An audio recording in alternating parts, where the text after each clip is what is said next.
भाई हमें अपना जाल मूली खिलाओ। जैसे हाँ, अच्छे वाला कितने का होता है? 10-20 हाँ, जो भी है बना दो, तो खाएंगे। तो कितना, 10 रुपए देना है? दुकान में आए सर एक हाँ, 10 रुपए देना है। नहीं भाई, ऐसा नहीं।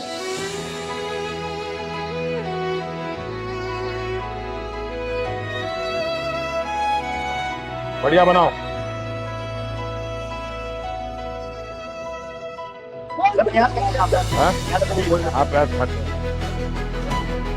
दिमाग नहीं खाते हुए।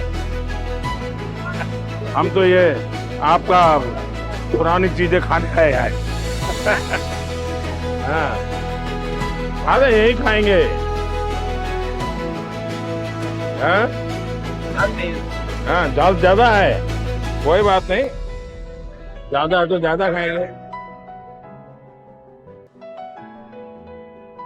बढ़िया बना है।